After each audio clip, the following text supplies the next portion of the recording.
கிறிஸ்துவுக்குள் மிகவும் பிரியமான தேவனுடைய பிள்ளைகளே, 7 மாதங்களை தாண்டி 8வது மாதத்துக்குள்ளாக கடந்து போய் கொண்டிருக்கிறோம்.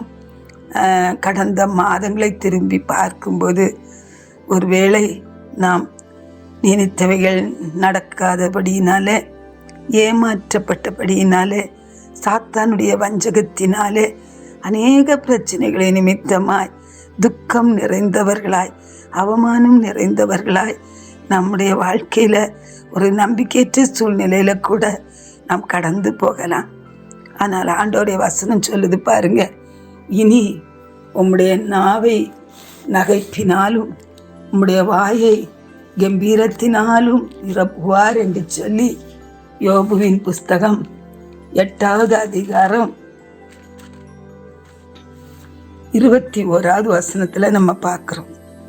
ஹல்லேலூயா, ஆமேன். இனி இதுவரைக்கும் உபத்திரவப்பட்டோம், இதுவரைக்கும் துக்கப்பட்டோம், ஆனா இனி உம்முடைய நாவை நகைப்பினாலும் உம்முடைய உதடுகளை கம்பீரத்தினாலும் நிரப்புவார் என்று சொல்லி நம்ம பார்க்கிறோம். ஹல்லேலூயா.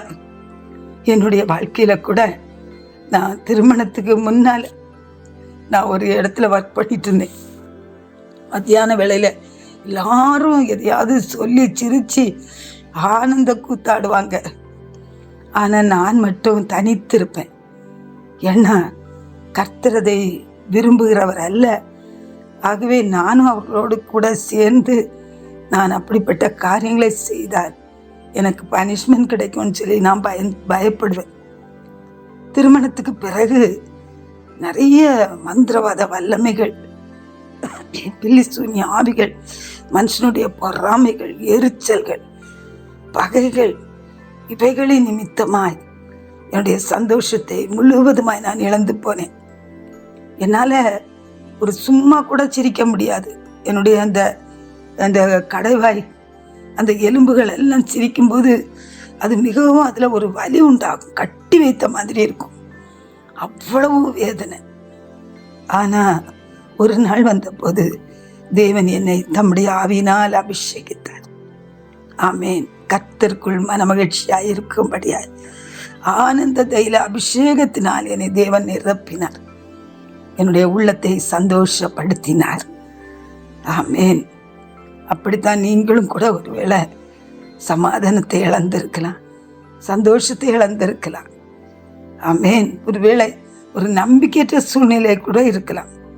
சாராளுடைய வாழ்க்கையில பாருங்க, ஒரு நம்பிக்கை இல்லாத சூழ்நிலையில கர்த்தர் அங்கே அவளுக்கு ஈசாக்கை கொடுக்கிறார். ஈசாக்கு அப்படின்னா புன்சிரிப்பு.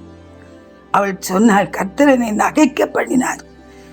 ஆமேன். என்னோடு கூட எல்லாரும் சந்தோஷப்படுங்க அப்படின்னு சொல்லி அவருடைய நாவை கம்பீரத்தினால் நிரப்பினார். அப்படித்தான் நமக்கும் ஆண்டவர் சொல்றாரு, இனி உன் நாவை உன் வாயை நகைப்பினாலும் உம்முடைய உதடுகளை கம்பீரத்தினாலும் நிரப்புவார்னு சொல்லி. ஆமேன். நீங்கள் எதிர்பார்த்திருக்கிறதை முடித்து கொடுத்து உங்களை சந்தோஷப்படுத்துகிற தேவன் உங்களோடு கூட இருக்கிறார். ஆகவே அவர் உங்களுக்காக யாவையும் செய்து கொடுப்பார். ஆனந்த தைல அபிஷேகத்தினால் உங்களை நிரப்பி உங்களை நகைக்க பண்ணுவார். ஆமேன். அநேகருக்கு சாட்சியாக வைப்பார். அவருடைய நாமத்தை உங்களை கொண்டு மகிமைப்படுத்துவார். பரலோக தகப்பனே, அன்பு பிள்ளைகளுக்காக சமூகத்திலே ஜெபிக்கிறேன் ஐயா. அநேக பிரச்சனைகளின் மத்தியில் ஆண்டவர் பிள்ளைகள் சந்தோஷத்தை, சமாதானத்தை இழந்திருந்தாலும் இந்த நாளில் நம்முடைய அபிஷேகத்தை பிள்ளைகள் மேல் ஊற்றி உமக்குள் அவர்கள் கம்பீரித்து மகிழும்படியாய், ஆமேன் ஆண்டவரே, உமக்குள் அவர்கள் சந்தோஷப்படும்படியாய் தேவன் அவருடைய துக்கத்தை சந்தோஷமாய் மாற்றுவீராக. ஆனந்த தைல அபிஷேகத்தினால் அன்பு பிள்ளைகளை நீ நிரப்புவீராக. பிள்ளைகளுடைய வாழ்க்கையில பிள்ளைகளை எதிர்பார்த்திருக்கிறதை கர்த்தர் நிறைவேற்றி கொடுத்து, ஆமேன், சாராளை போல ஆமேன் கர்த்தரை நகைக்க பண்ணினார் என்று சொல்லிபடியா கர்த்தர் அற்புதம் செய்வீராக. உடைய நாமத்தை மகிமைப்படுத்துங்க, இயேசுவின் நாமத்தில். ஆமேன்.